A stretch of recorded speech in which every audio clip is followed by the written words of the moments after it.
গতকালকে এবং আজকে আন্তর্জাতিক সব মিডিয়া, এমন কোন বড় বড় মিডিয়া নেই যারা শেখ হাসিনার নিউজকে সর্বোচ্চ গুরুত্ব দিয়ে, এবং অন্যদিক থেকে যদি আমরা বলি গতকালকে এবং আজকে বাঙালিরা যেখানে আছেন, বাঙালিদের জন্য আন্তর্জাতিক মিডিয়ায় সর্বোচ্চ গুরুত্ব প্রাপ্ত সংবাদটি হচ্ছে শেখ হাসিনার সংবাদ সম্মেলনে বক্তব্য। সুতরাং কেন তারা শেখ হাসিনার এই বক্তব্যকে এতটা গুরুত্ব দিয়ে লুফে নিয়েছে সেটি বোঝার চেষ্টা করতে পারেন, শোনার চেষ্টা করতে পারেন। গতকাল এবং আজকে দিনভর আলোচনা চলছে। শুধু যে বাংলাদেশের ভেতরে বা বাঙালিদের ভেতরে আলোচনা চলছে তা নয়, সারা পৃথিবীর কমপক্ষে 254টা ইন্টারন্যাশনাল মিডিয়া এই ভাষণটিকে নিয়ে নিউজ করেছে, অনেকেই ভাষণটিকে লাইভ সম্প্রচার করেছে। আজকে শেখ হাসিনার ভাষণ নিয়ে কিছু গুরুত্বপূর্ণ কথা বলবো, শেষ পর্যন্ত সাথে থাকবেন। আমরা দেখলাম গতকালকে ভারতের দিল্লিতে যে সংবাদ সম্মেলনটি হয়েছে, সেই সংবাদ সম্মেলনে বাংলাদেশ আওয়ামী লীগের সভানেত্রী শেখ হাসিনা যে বক্তব্য দিয়েছেন এবং প্রথমবারের মতো তিনি প্রেস কনফারেন্সে সাংবাদিকদের প্রশ্নের উত্তর দিয়েছেন এবং স্বতঃস্ফূর্তভাবেও তিনি কিছু উত্তর দিয়েছেন। আর তার সেই বক্তব্য এবং প্রশ্নোত্তর ধরে রীতিমতো যেন আন্তর্জাতিক মিডিয়া তোলপাড়, বলা যায় এক কথায় শেখ হাসিনা ময় যেন আন্তর্জাতিক মিডিয়া। আজকেও একইভাবে বিভিন্ন আন্তর্জাতিক বড় বড় মিডিয়াগুলো তারা বিভিন্ন স্টোরি আপলোড করছে। কেন শেখ হাসিনা ময় আন্তর্জাতিক মিডিয়া জানার চেষ্টা করব, একটু শোনার চেষ্টা করব। আমার সঙ্গে যুক্ত আছেন যিনি দীর্ঘদিন পর্যন্ত যুক্তরাষ্ট্রে সাংবাদিকতা করছেন, যুক্তরাষ্ট্রের স্টেট ডিপার্টমেন্টে সাংবাদিকতা করছেন। সেইখানে আন্তর্জাতিক মানে বিদেশি সব সাংবাদিকদের সঙ্গে যার ওঠা বসা, তিনি তাদেরকে বোঝেন, জানেন, চেনেন। তো এই কারণেই আমি আপনার কাছ থেকে দস্তগীর জাহাঙ্গীর আছেন আমার সঙ্গে, আপনাকে ধন্যবাদ জানাচ্ছি। আপনার এখন ওইখানে খুব সকাল, এই সময়টিতেও ঘুম থেকে উঠে আপনি আমাকে সময় দিয়েছেন, আর একবার ধন্যবাদ জানাচ্ছি আপনাকে। আপনি একবারই শুরু করে দিন, আপনার কি পর্যবেক্ষণ বা বিশ্লেষণ, কেন শেখ হাসিনাকে একদম রীতিমতো সব আন্তর্জাতিক মিডিয়া তাকে এরকম লুফে নিচ্ছে নিউজ কভারেজের জন্য? অসংখ্য ধন্যবাদ। গত 24 মাস ধরে বাংলাদেশের অসাংবিধানিক যে সরকার ছিলেন তথাকথিত নির্বাচনের আগে, তাদের পূর্ণ টিমটাই প্রতিদিন যে কথাগুলো আসলে আমাদেরকে, বাংলাদেশের মানুষকে, বিশ্বকে বোঝানোর চেষ্টা করত, শব্দটা ছিল অপ্রাসঙ্গিক। শেখ হাসিনা নাকি অপ্রাসঙ্গিক হয়ে গেছেন, শুধু বাংলাদেশের জন্য নয়, সারা পৃথিবীর জন্য। এবং সেটি সেই ঢোল বাংলাদেশের ট্যাক্সের টাকায়, বাংলাদেশের মানুষের টাকায়, এমনকি তাদের ঋণ করা টাকায়, আমাদের জনগণের উপর ঋণ করে তারা এই ঢোল পিটাতেন। সেই সাথে বর্তমান যে রাজনৈতিক সরকার বলবো, তথাকথিত নির্বাচনের মাধ্যমে ক্ষমতায় বসা, তারা সেই একই কাজ করে যাচ্ছেন যে শেখ হাসিনা অপ্রাসঙ্গিক, বাংলাদেশে আওয়ামী লীগ কখনো আর ফিরবে না, শেখ হাসিনা তো ফিরবেই না। এবং তাদের ভাড়া করা কিছু মানুষ, পশ্চিমা, আমি যেই দেশে থাকি তাদের নাম নাই বললাম, তারাও কিন্তু সেই ঢোলি পিটাচ্ছিলেন বা পিটাচ্ছেন যে শেখ হাসিনা দেশে ফিরবেন না, ফিরলেও ওনাকে ফাঁসি কাস্টে ঝুলাতে হবে, আর না হয় উনি বিদেশে এইভাবেই বসে পচে মরবেন, এটাই তাদের ধারণা। কিন্তু সেই ধারণাকে গতকালকে 5ই অগস্ট, যেটা বাংলাদেশের, আমরা যদি নাম দিই সেটা বহু নামে দেওয়া যায়, পুলিশ হত্যা দিবস, গণতন্ত্র হত্যা দিবস, মানুষ হত্যা দিবস, সমস্ত কিছু বলা যায়, বাংলাদেশ বেদখলের দিবস বলা যায়। সেই দিনে দিল্লিতে প্রেস কনফারেন্সে শেখ হাসিনা সরাসরি প্রশ্ন গ্রহণ করেন এবং উত্তর দেন, এবং সেই বিষয়টা শুধুমাত্র বাংলাদেশের গণমাধ্যম যেটা প্রকাশ করেছে, সেটা সম্পূর্ণ অস্বাভাবিক, অশুদ্ধ, অডিপ্লোম্যাটিক একটি চিঠি বাংলাদেশ পররাষ্ট্র মন্ত্রণালয়ের। এছাড়া শেখ হাসিনা কি বলছেন, শেখ হাসিনার কথা তারা নিষেধ করেছেন, বাংলাদেশের গণমাধ্যম সেটা প্রকাশ করতে পারেনি, পারবে না, এবং তারা এটা করেননি। আরেকটি সংবাদ মাধ্যম বাংলাদেশে, এই সংবাদ মাধ্যমের কোনো এক কর্মী নিচে জয় বাংলা লেখাতে তাকে ইতিমধ্যে চাকরিচ্যুত করা হয়েছে। এখন চলে আসি আন্তর্জাতিক মিডিয়ায়। আন্তর্জাতিক মিডিয়া রয়টার্স থেকে আরম্ভ করে ইউ নেইম ইট, আমি সমস্তগুলোর নাম নিলে আমাদের আলোচনাটা আর কোনো প্রয়োজন নেই। সেটা পৃথিবী খ্যাত যতগুলো সংবাদ মাধ্যম আছে, আজকে সকালে ইতিমধ্যে এটা দ্বিতীয়বার মনে হয় সিএনএন পর্যন্ত রিপোর্ট করেছেন যে বাংলাদেশের প্রাক্তন প্রধানমন্ত্রী যিনি এক্সাইলে আছেন, তা সে দেশে ফিরলে তার এক্সিকিউটেড হতে পারেন, অর্থাৎ ওনার ফাঁসি কার্যকর হতে পারে। সেটা নিয়েও উনি ঘোষণা করেছেন, দৃঢ় সংকল্পবদ্ধ উনি যে উনি দেশে ফিরবেনই। কিছু কিছু সংবাদ মাধ্যম তাকে আয়রন লেডির সাথে তুলনা করেছেন। আমরা আয়রন লেডি হিসাবে আমরা জানি মার্গারেট থ্যাচারকে, সেই হিসাবে তাকে তুলনা করেছেন। প্রাসঙ্গিক, শেখ হাসিনা প্রাসঙ্গিক বলেই বিশ্ব গণমাধ্যম তাকে শুধু লোফে নেয়নি, এটা বিশ্ব গণমাধ্যমের ছিল হেডলাইন নিউজ, একটি সেই মুহূর্তের হেডলাইন নিউজ। এবং এই বিষয়টা নিয়ে আলোচনা চলছে বিশ্বব্যাপী, কেন এই শেখ হাসিনা বাংলাদেশ সহ বিশ্বের কাছে প্রাসঙ্গিক। বিষয়টা হলো, লক্ষ্য করে দেখুন যে আমরা যে ভাষায় কথা বলবো বিশ্বের সাথে, সেই ভাষাটাও কিন্তু বাংলাদেশে গত 24 মাসে প্র্যাকটিস হচ্ছে না। বাংলাদেশের সাথে অন্যান্য বিশ্বের যে সম্পর্ক ছিল, সু বলেন কু বলেন, সম্পর্কটি ছিল ডিপ্লোম্যাটিক সম্পর্ক, সেটা এখন নেই। এখন হলো যে প্রধানমন্ত্রী না বলে আমি দেখলাম ওনাকে পরাধীন মন্ত্রী বলা হয়, বাংলাদেশের পরাধীন মন্ত্রী, মুচলেকা মন্ত্রী। অতএব প্রাসঙ্গিক শেখ হাসিনা এই জন্যে যে বাংলাদেশের মতো অতি গুরুত্বপূর্ণ একটি অঞ্চল ইন্দো প্যাসিফিক জোনে, সেইখানে উগ্রবাদের যে চারণ ভূমি তৈরি হয়েছে গত 24 বছরে, সেইটা আমেরিকান, আমি একদম সরাসরি নাম বলেই বলছি, আমেরিকান যারা আমাদের অঞ্চল নিয়ে পলিটিক্স, পলিসি, ডিপ্লোমেসি নিয়ে গবেষণা করেন, কথা বলেন, আমেরিকান রাজনীতিকে ইনফ্লুয়েন্স করেন, আমেরিকান সরকারকে উপদেশ দেন, লিখে জানান, ওপিনিয়ন জানান, তারা সকলেই বলছেন যে we cannot afford another Iran in that area. এইটা হলো মৌলিক বার্তা যে শেখ হাসিনা এতই প্রাসঙ্গিক যে বিশ্বের সকল বার্তায়, সকল গণমাধ্যমে উনি ছিলেন, এখনো আছেন, এই মুহূর্তে পর্যন্ত আছেন। আমার কাছে যে পরিসংখ্যান গত এখন থেকে প্রায় 12 ঘন্টা বা একটু বেশি সময় ছিল বিশ্বের 20 কোটি মানে 200 মিলিয়ন মানুষ তখনো পর্যন্ত ওনার এই সংবাদের জন্য ক্লিক করেছেন, দেখেছেন, খুঁজেছেন। আমার পরবর্তীতে আরো 4-5 ঘন্টা পরে আমাকে অন্যান্য রিসোর্স থেকে আমাকে জানানো হলো এটা এখন 40 কোটির উপরে। তবে এই প্রাসঙ্গিকতার মৌলিক কারণটা হলো বিশ্বের সকল দেশের রাজনৈতিক নেতৃত্ব শেখ হাসিনার উপর নজর রাখছেন। এবং আমরা জানি কয়েকদিন আগেই সার্জিও গোর ঢাকা ঘুরে এসেছেন এবং ঢাকাতে উনি কর্মব্যস্ত ছিলেন, অনেকগুলো কাজ উনি ধাপে ধাপে কথা বলেছেন। উনি সর্বশেষ প্রধানমন্ত্রীর সাথে দেখা করেছেন। তার আগে আমরা গুঞ্জন শুনছি, আমার কাছে তার কোনো প্রমাণ নেই, তার আগে তিনি কমপক্ষে একজন আওয়ামী লীগের লিডারের সাথে, যারা বাংলাদেশে এখনো থাকতে পারছেন, তার সাথে কথা হয়েছে। অন্য সূত্র মতে উনি 2 জনের সাথে কথা বলেছেন, তার সাথে নাকি একজন নারীও ছিলেন, বাট এটা অসমর্থিত।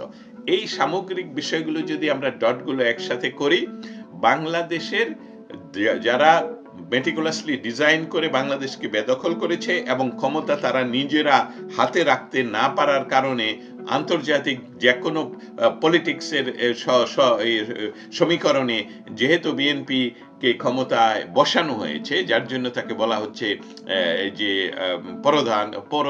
পরাধীন মন্ত্রী অথবা মুচলেকা মন্ত্রী, সেই কারণে তারা এত হচ্ছে, ভয় পাচ্ছে যে কেন বিশ্ব মিডিয়ায় এই কথাগুলো আসছে। আমি শুধু উদাহরণ দিয়ে এটা বলবো যে তার আগেও কিন্তু একই প্রেস ক্লাবে, একই আয়োজনে শেখ হাসিনা বক্তৃতা রেখেছেন, যদিও উনি সরাসরি প্রশ্ন উত্তর করেননি, সাংবাদিকদের সাথে কথা বলেননি, কিন্তু এত আলোড়ন সৃষ্টি করেনি। অতএব শেখ হাসিনা প্রাসঙ্গিক, বিশ্বের সকল নেতৃবৃন্দ including Washington DC Sheikh Hasina কি করছেন সেটার উপর নজর রাখছেন এবং তার ইনফ্লুয়েন্স কতটুকু তার উপর নজর রাখছেন।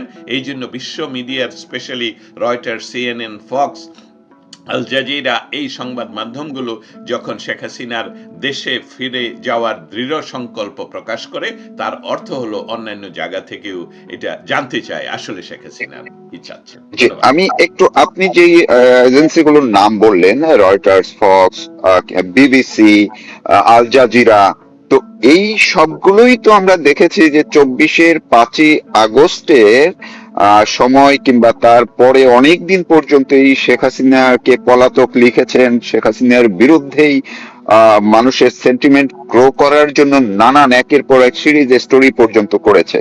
তো মাত্র গত 6 মাস ধরে সবকিছু একটা পরিবর্তন হচ্ছে, এবং এখন কেন সেই আন্তর্জাতিক মিডিয়াগুলোই শেখ হাসিনাকে আর পলাতক লিখছেন না, শেখ হাসিনাকে এখন আহ, অনেক বেশি মানে গুরুত্ব দিচ্ছেন, সম্মানজনক ভাবে সম্বোধন করছেন, বিভিন্ন বিশেষণ ইউজ করছেন? এইটা কেন, এই যে পরিবর্তনটা কেন হলো, এটা আপনি তো যেহেতু স্টেট ডিপার্টমেন্টে এইসব এজেন্সির প্রতিনিধিদের সঙ্গে সার্বক্ষণিক কাজ করছেন, কি মনে হয় আপনার এই পরিবর্তনটা কেন হলো তাদের? একটি সরাসরি উদাহরণ দিই। গতকালকে আমাদের স্টেট ডিপার্টমেন্টে আমাদের অঞ্চলের যত সাংবাদিক আছে, স্পেশালি পাকিস্তানি সাংবাদিক, তারা সকলে আমাকে ফোন শুরু করে, হে দস্তগীর, অনেকদিন ধরে কথা হয়নি। তাই আমি বললাম, হ্যাঁ বিষয়টা কি, আমি জানতে চাচ্ছি আর কি, কেন হঠাৎ করে আমরা যেহেতু স্টেট ডিপার্টমেন্টের প্রেস ব্রিফিং এই মুহূর্তে স্থিতিশীল মানে হচ্ছে না, সেই জন্য আমাদের প্রতিদিন দেখা হয় না, প্রতিদিন সেখানে যাওয়া হয় না। বিষয়টা ছিল, তাদের প্রত্যেকের প্রশ্ন ছিল, একটা একটা হলো ফ্রন্টিয়ার পোস্টের সাংবাদিক, খুব সিনিয়র সাংবাদিক, আর একটা হলো পাকিস্তান টুডে এর সাংবাদিক, আমার যা ধারণা। তারা দুইজনই আমাকে প্রশ্ন করলো যে শেখ হাসিনা রিটার্ন করছে, তুমি আমাদেরকে এটা নিয়ে অনলাইনে আসো, আমাদের পত্রিকা জানতে চায় বাংলাদেশের এর অবস্থা। এটা তুলে ধরলাম এই জন্য, আজকে হয়তো বা তাদের সাথে কোনো সময়, আমি কালকে করতে পারিনি, যদি সময় হয়। বিষয়টা হলো যে অপ্রাসঙ্গিক শেখ হাসিনা কখনোই ছিলেন না। আমাদের একজন ইউনুস আছেন, যাকে আমরা বলি ডক্টর ইউনুস, যাকে আমরা জানি যে বাঙালিদের মাঝে নোবেল প্রাইজ প্রাপ্ত অনেকের মাঝে একজন। সেই নোবেল প্রাইজ পাওয়া ব্যক্তি, তার নোবেল প্রাইজও কেন, সেই ব্যক্তিটার ওয়েস্টের অনেক জায়গায় ইনফ্লুয়েন্স ছিল, যেরকম একজন ভালো ছেলে, ভালো মানুষ, ভালো ব্যক্তি। সে তার এই বিষয়টাকে ব্যবহার করেছে তার নিজের টাকা খরচ করে, এমনকি ওয়াশিংটন পোস্টে সম্পূর্ণ পেজ কিনে সেখানে সে বিভিন্ন মানুষের, তার বন্ধুদের নিয়ে, তার নেটওয়ার্ক থেকে বন্ধুদের সাইন নিয়ে, সে বাংলাদেশ সরকার স্পেশালি শেখ হাসিনার বিরুদ্ধে বিষোদ্গার করেছেন বহু বৎসর ধরে, স্পেশালি নির্বাচনের আগে, গত বছর নির্বাচনের আগে উনি যে বাংলাদেশের কর দিচ্ছেন না, তার জন্য যে কোর্টে নেওয়া হচ্ছে, সেটাকে তার ব্যক্তিগত আক্রোশ হিসাবে, শেখ হাসিনা তাকে ব্যক্তিগতভাবে নাজেহাল করছেন, এসবগুলো সে প্রচার করেছেন, এবং এসবগুলো আসলে বিক্রি হয়েছিল ব্যক্তিগতভাবে। ওই যে জাতিসংঘের মানবাধিকার কমিশনের যে প্রধান তুর্ক, সে ভলগার তুর্ক, সেও তো ইনফ্লুয়েন্স ছিল। ভলগার তুর্কের রিপোর্ট কিন্তু জাতিসংঘের রিপোর্ট না, যেটা গতকালকের বাংলাদেশের পররাষ্ট্র মন্ত্রণালয় থেকে প্রেস বিজ্ঞপ্তিতে লেখা হলো যে জাতিসংঘের প্রতিবেদন, ইটস নট জাতিসংঘের প্রতিবেদন। এই মিথ্যা আর চলছে না। অতএব এই বিষয়গুলো যদি আমরা একত্রিত করে, আমি কিন্তু প্রশ্নটা আপনাকেও করতে পারি, যদিও অনুষ্ঠানটা আপনার, আমরা দুজনই তো এই জগতের লোক। আমরা দেখুন, আপনি যখন বললেন যে আমার এখানে খুব সকাল, আমাদের কাজ তো হলো যখন সংবাদ তৈরি হবে তখন আমার ঘুমানোর উপায় নেই, তখন আপনার ঘুমানো সংবাদ তো তৈরি হবে না, আমি যখন কাজ করব, আমি কাজ করব, আপনি কাজ করবেন, তখন যখন সংবাদ তৈরি হবে। অতএব শেখ হাসিনার বিরুদ্ধে সারা পৃথিবীকে যেভাবে খেপিয়ে তোলা হয়েছিল, সেইটা ইতিমধ্যে তাদের নিজস্ব ব্যবস্থাপনায় এবং আন্তর্জাতিক মিডিয়ার বিভিন্ন সংবাদে, এবং একজন মানুষ, সে যদি আসলেই স্বৈরাচার হতো, সে যদি আসলেই খুনি হতেন, এই শব্দটা আমি ব্যবহার করলাম, আমরা ওইটা ব্যবহার করব না, তাহলে তো তার এই দুঃসাহস থাকার কথা নয় বুকে যে আমার ফাঁসি হোক, আমার জেল হোক, তোমরা জেলের প্রস্তুতি করো, আমি দেশে ফিরবই, আমি জনগণের জন্য, বাংলাদেশের মানুষ আমাকে ভালোবাসে, আমি বাংলাদেশের মানুষের কাছে ফিরে যাব এবং তাদের জন্য জীবন উৎসর্গ করব। এই বিষয়টা কিন্তু একদিনে ঘটেনি। শেখ হাসিনার প্রতিটা মুহূর্তের বিষয়টা ছিল স্থিতিশীল। আপনি তসলিমা নাসরিনের স্টেটমেন্ট দেখেছেন গত গত গত ২৪ ঘন্টায়। অতএব পশ্চিমা বিশ্ব যারা আমাদের অঞ্চলকে, তারা পৃথিবীতে যেমন মধ্যপ্রাচ্য তাদের জন্য খুবই ইম্পর্টেন্ট, বর্তমান সময়ে আগামী ২০০-৩০০ বছর ধরে আমাদের অঞ্চল হলো এই ধরনের খুবই ইম্পর্টেন্ট, মানে ইন্দো প্যাসিফিক, এবং বাংলাদেশের অবস্থান খুবই একটি গুরুত্বপূর্ণ অবস্থান। সেখানে শেখ হাসিনার মতো নেত্রী, তার সাথে তাদের যে বিচ্ছিন্নতা তৈরি করা হলো ডক্টর ইউনূস, এবং সেইটা ফিরে আসছে প্রাসঙ্গিক হিসাবে যে শেখ হাসিনাই বাংলাদেশ তথা এই অঞ্চলের নেতৃত্ব দিতে জানে এবং বুঝে, এবং সেখানে স্থিতিশীল পরিস্থিতি না থাকলে চায়নার সাথে পশ্চিমাদের যে শব্দটা এটাই বলা প্রয়োজন, যে যে যে বাণিজ্যিক যুদ্ধ, যে যুদ্ধে যে পশ্চিমারা যদি হেরে যায় তাহলে একচ্ছত্রভাবে ভারত, রাশিয়া এবং চায়নার দখলে চলে যাবে পৃথিবী। তার জন্য বাংলাদেশের এই পয়েন্ট খুবই ইম্পর্টেন্ট, এবং শেখ হাসিনা প্রাসঙ্গিক। এই জন্যই বিশ্বের সমস্ত দেশের নেতারা এবং পশ্চিমা সংবাদ মাধ্যমগুলো শেখ হাসিনাকে গুরুত্ব দিচ্ছেন। অনেক ধন্যবাদ আপনাকে, সকালবেলায় আপনি আমাকে সময় দিয়েছেন এই জন্য। দর্শক, আপনারা শুনছিলেন যে কেন গতকালকে এবং আজকে আন্তর্জাতিক সব মিডিয়া, এমন কোন বড় বড় মিডিয়া নেই যারা শেখ হাসিনার নিউজকে সর্বোচ্চ গুরুত্ব দিয়ে, এবং অন্যদিক থেকে যদি আমরা বলি, গতকালকে এবং আজকে বাঙালিরা যেখানে আছেন, বাঙালিদের জন্য আন্তর্জাতিক মিডিয়ায় সর্বোচ্চ গুরুত্বপ্রাপ্ত সংবাদটি হচ্ছে শেখ হাসিনার সংবাদ সম্মেলনে বক্তব্য। সুতরাং কেন তারা শেখ হাসিনার এই বক্তব্যকে এতটা গুরুত্ব দিয়ে লুফে নিয়েছে সেটি বোঝার চেষ্টা করতে পারেন, শোনার চেষ্টা করতে পারেন, যেটি বললেন যুক্তরাষ্ট্রের সাংবাদিক দস্তগীর জাহাঙ্গীর, যিনি ভয়েসের সম্পাদক।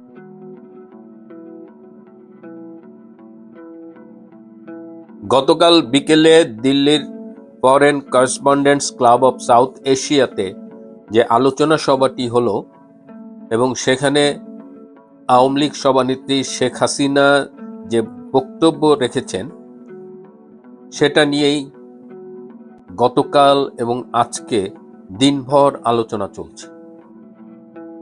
শুধু যে বাংলাদেশের ভেতরে বা বাঙালিদের ভেতরে আলোচনা চলছে তা নয়, সারা পৃথিবীর কমপক্ষে ২৫৪টা ইন্টারন্যাশনাল মিডিয়া এই ভাষণটিকে নিয়ে নিউজ করেছে, অনেকেই ভাষণটিকে লাইভ সম্প্রচার করেছে। আজকে শেখ হাসিনার ভাষণ নিয়ে কিছু গুরুত্বপূর্ণ কথা বলবো, শেষ পর্যন্ত সাথে থাকবেন। গতকাল ছিল ৫ই আগস্ট, এই জঙ্গি হামলার ২ বছর পূর্তি, এবং এই উপলক্ষে বাংলাদেশ সরকার ব্যাপক উদযাপনের আয়োজন করেছিল, কিন্তু প্রতিটি আয়োজনই কোনো না কোনোভাবে হয় মারামারি, না হলে ধাক্কাধাক্কি, মানে ব্যর্থতায় পর্যবসিত হয়েছে অধিকাংশই। ঢাকায় শুধু না, ঢাকার বাইরে থেকে যত খবর পেয়েছি, মারামারি খুব কমন একটা বিষয়। কোথাও কোথাও দেখলাম পিটিয়ে জঙ্গিদের পানিতে, পুকুরে নামিয়ে দিয়েছে। তো একদিকে এই ৫ই আগস্ট, সেখানে আবার কালকে বৃষ্টি হয়েছে, কনসার্ট ফর ডেমোক্রেসি বৃষ্টিতে পুরোটা হতে পারেনি। সেখানে আবার আমাদের সময়ের জনপ্রিয় পপ গায়ক, ব্যান্ড গায়ক হাসান, আরকের হাসান, এত কষ্ট কেন ভালোবাসায়, সে মেয়েলি কণ্ঠে গান গেত, কালকে কারা যেন গান গাওয়া অবস্থায় তার মুখে বোতল ছুঁড়ে মেরেছে। সো এরকম নানা রকমের অরাজকতা, সন্ত্রাস, এসবের মধ্য দিয়ে দেশে যখন ৫ই আগস্ট পালিত হয়েছে, তখন শেখ হাসিনার মাস্টার স্ট্রোক, যেটা গতকাল বলেছি, সামান্য একটা আলোচনা সভা, সেটা দিয়েই তিনি প্রচার, অ্যাটেনশন, সব কিছুর কেন্দ্রবিন্দুতে শেখ হাসিনা ছিলেন। কালকে যেটা হয়েছে, মানে আমি একটা জিনিস শুরুতে বলি যে রয়টার্স কেন শেখ হাসিনাকে এত গুরুত্ব দিচ্ছে। এই ব্রিটিশ সংবাদ মাধ্যমটা খুবই শক্তিশালী এবং তারা কিন্তু এইভাবে শেখ হাসিনাকে কন্টিনিউয়াসলি কাভারেজ দিচ্ছে, এটার পেছনে একটা ইন্টারন্যাশনাল গেম আছে। এইটা আমাদের একটু বুঝতে হবে। যেটা বললাম যে 254+ ইন্টারন্যাশনাল মিডিয়া শেখ হাসিনার এই ভাষণ কাভার করেছে। সর্বশেষ খবর পাওয়া পর্যন্ত 44 কোটি ভিউ হয়েছে তার ভাষণের বিভিন্ন অংশের, সরাসরি লাইভ, পরে আবার শর্ট ভিডিও করেছে, সব মিলিয়ে 44 কোটি ভিউ হয়েছে সর্বশেষ রিপোর্ট পাওয়া পর্যন্ত। কি ছিল এই ভাষণে? আমি প্রথমে একটু কন্টেন্ট নিয়ে আলাপ করি। কন্টেন্ট কিন্তু তিনি দেশে ফিরবেন, এটা আমরা আগেও শুনেছি। কালকে একটু স্পেসিফিক্যালি বলেছে ডিসেম্বরে ফেরার ব্যাপারটা। এছাড়া অন্য অন্য কথা, গতকাল ছিল শেখ কামালের জন্মদিন, স্বভাবতই তার ছোট ভাই, তিনি আবেগপ্রবণ ছিলেন, শেখ কামালকে নিয়ে কথা বলেছেন, হুইচ ইজ আন্ডারস্ট্যান্ডেবল। অসাম্প্রদায়িক বাংলাদেশের কথা বলেছেন।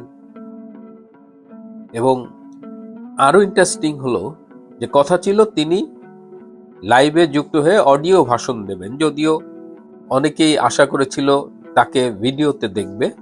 যা হোক, এবং কথা ছিল যে তিনি বক্তৃতা দেবেন, সাংবাদিকদের প্রশ্নের উত্তর তিনি দেবেন না, এরকমই একটা প্ল্যান ছিল। এবং সজীব ওয়াজেদ জয়ই সাংবাদিকদের প্রশ্নের উত্তর দেবেন, এভাবেই প্ল্যানটা করা ছিল।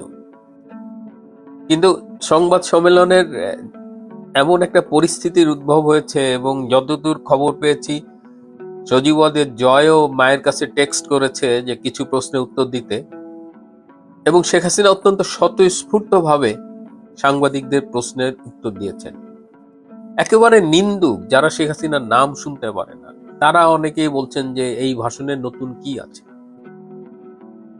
এটা কি আসলেই শুধু একটা ভাষণ, তার উচ্চারিত শব্দাবলী? আমার কাছে তো মনে হয় যে এটা ভাষণের চাইতেও অনেক বেশি গুরুত্বপূর্ণ। সারা পৃথিবীর শেখ হাসিনার প্রতি আগ্রহ, এবং এখনো Bangladesh, south Asia related geopolitical situation, সবকিছুর কেন্দ্রবিন্দুতে কিন্তু শেখ হাসিনা অবস্থান করছেন, এবং সেটা আবার গতকাল প্রমাণ হলো। তিনি যেন এই ভাষণটা না দিতে পারেন, এটার জন্য বাংলাদেশ সরকার এমন কিছু নাই যে তারা করেনি। কিন্তু ভারত সরকার বাংলাদেশ সরকারের এই আবেদন, নিবেদন, অনুরোধ এগুলোকে কোনো পাত্তা দেয় নাই, বরং ভারত সরকার বুঝিয়ে দিয়েছে। তারা বলেছে এটা একটা বেসরকারি আয়োজন, কিন্তু তাছাড়াও তারা বুঝিয়ে দিয়েছে যে বাংলাদেশের প্রশ্নে, আঞ্চলিক স্থিতিশীলতার প্রশ্নে শেখ হাসিনা এখনো তাদের long term partner, political partner. এটা কিন্তু কালকে ভারত বুঝিয়ে দিয়েছে। বাংলাদেশ সরকার এত নার্ভাস ছিল যে আমাদের ফরেন মিনিস্ট্রি একটা স্টেটমেন্ট দিয়েছে, সেই স্টেটমেন্টে 1 ঘন্টায় তারা 9 বার কারেক্ট করেছে। আপনি যদি বাংলাদেশ ফরেন মিনিস্ট্রির ফেসবুক পেজে যান এবং ভিউ এডিট হিস্ট্রি দেখেন এই স্টেটমেন্টটা, দেখবেন যে 9 বার তারা চেঞ্জ করেছে স্টেটমেন্টটা। তো 1 ঘন্টায় 9 বার চেঞ্জ করার, তারপরেও স্টেটমেন্টে প্রচুর ভুল আছে, ইনফরমেশনের ভুল, বানান ভুল, মানে কাপাকাপি অবস্থা। এবং আমরা দেখলাম যে যারা এই ভাষণটা সম্প্রচারে বাধা দিয়েছে, মানুষজনকে নিবৃত করার চেষ্টা করছে, তারাও এই ভাষণটা দেখেছে। কারণ ওখানে যখন আপনি জয়েন করবেন তখন আপনার নামটা দেখা যায়, এবং সেই স্ক্রিনশট সামাজিক যোগাযোগ মাধ্যমে ঘুরে বেড়াচ্ছে। বাংলাদেশে মানুষ দল বেঁধে এই ভাষণ দেখেছে। সরকার চেষ্টা করেছে, বাংলাদেশের মিডিয়ায় নিউজ ছাপাতে দেয়নি, কিন্তু তাতে কি কোনো কিছু আটকে আছে? সামাজিক যোগাযোগ মাধ্যম সয়লাভ হয়ে গেছে মানুষের মন্তব্য, এবং সারা দেশে কর্মীরা, নেতারা যেভাবে জেগে উঠেছে। এই যে অপপ্রচার, শেখ হাসিনা বেঁচে নেই, সেটার তো কাল জবাব হলো। আমি তো নিজেই এই মাসে দেখা করেছি, আমি এটা নিয়ে একটা ভিডিও করেছি, এবং শেখ হাসিনার যে মেন্টাল স্ট্রেংথ, তার যে কথাবার্তা, এটা সারা দেশবাসীকে উজ্জীবিত করেছে, নেতাকর্মীদের তো করেছেই। কিন্তু ওই যে বললাম 18 কোটি মানুষের দেশ, কিন্তু সারা পৃথিবীতে এই ভাষণ নিয়ে এমন একটা আগ্রহ তৈরি হয়েছে যে, এবং যেহেতু ইংরেজিতে হয়েছে, সেহেতু সারা পৃথিবীর অনেকেই এটা দেখেছে। অনেকে বলেছেন তিনি একটু বাংলায় কথা বলতে পারতেন, গ্রামের লোকজন অনেকদিন অপেক্ষা করেছে এই ভাষণটার জন্য। বাংলায় পরে হবে নিশ্চয়ই, তিনি বাংলা ভাষাভাষী সাংবাদিকদের নিয়েও এরকম আয়োজন করতে পারেন। কিন্তু গতকালকের আয়োজনটা আসলে ইউনিক আয়োজন হয়েছে। শেখ হাসিনা সম্পূর্ণ সার্থক, তিনি সফল হয়েছেন, আর সরকারের গালে চপেটাঘাত পড়েছে। তিনি না পেরেছেন দেশবাসীকে এই ভাষণ থেকে বঞ্চিত করতে। বাংলাদেশের কিছু মিডিয়া ছাপায়নি, হু কেয়ার্স। আমাদের সোর্স নিউজ বাংলায় আমরা ডিটেইল নিউজ করেছি, আপনারা দেখতে পারেন। গতকাল আমি অনেক কথা বলেছি, কিন্তু গতকাল পুলিশ হত্যা দিবসও ছিল।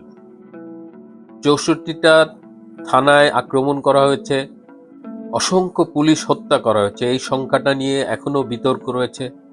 সরকার বলেছে 44 জন, কিন্তু বাস্তবতায় এটা অনেক বেশি। মানে এটা 700-800 থেকে শুরু করে 3200 এরকম একটা রেঞ্জ। এবং অনেক পুলিশ আজ পর্যন্ত তারা ফিরে আসেনি, তাদের হত্যা করা হয়েছে না কোথায় আছে জানা যায়। এবং এই পুলিশ হত্যার বিচার আজ হোক কাল হোক বাংলার মাটিতে কিন্তু হবেই। এবং সরকার যদি কখনো বাটে পড়ে, তাহলে এই পুলিশের চোখ উল্টাতে খুব বেশি সময় লাগবে না। একজন গর্ভবতী কনস্টেবল, তাকে সিরাজগঞ্জে পুড়িয়ে হত্যা করা হয়েছে। আর এই প্রতিটা মৃত্যু, এর সাথে তো ওই পরিবারের ট্র্যাজেডি জড়িত। অনেক অনেক করুণ কাহিনী সামাজিক যোগাযোগ মাধ্যমে ভেসে বেড়াচ্ছে। পুলিশ হত্যার বিচার চাই। কালকে আমি বলেছিলাম এই সাংস্কৃতিক বাটপার ফারুকি, সে কবরের টাকা মারছে 21 কোটি টাকা। কিন্তু আমি বলেছি, এটা আপনি বিশ্বাস করেন বা না করেন, আজকে কিন্তু ইশরাক হোসেন, সাদেক হোসেন খোকার ছেলে এবং মুক্তিযুদ্ধ বিষয়ক প্রতিমন্ত্রী, তিনিও বলেছেন যে এই জুলাই শহীদ যারা হয়েছে তাদের ভাষায় তাদের কবর বাধাই করা, সংরক্ষণ করা, এগুলোর জন্য 2 লাখ টাকা করে বাজেট ছিল। কোনো কবর নাকি সেই অর্থে সংরক্ষণ করা হয়নি এবং পুরো টাকাটা লোপাট করেছে। এবং ইশরাক হোসেন বলেছে যে এত এত এত চুরি হয়েছে যে সেটা বললে আর মুখ থাকবে না। এই চুরির টাকা কিছুটা অস্ট্রেলিয়া এসেছে। ফারুকি এবং তিশা তার আত্মীয়র মাধ্যমে 4টা প্রপার্টি কিনেছে, বাড়ি এবং অ্যাপার্টমেন্ট। এই যে তারা আসছিল, এসে বেশ কিছুদিন ছিল, চাকরি খুঁজে গেছে, 4টা সম্পত্তি কিনেছে। আর ওদিকে বাংলাদেশে তাদের চুরি একের পর এক ফাঁস হচ্ছে।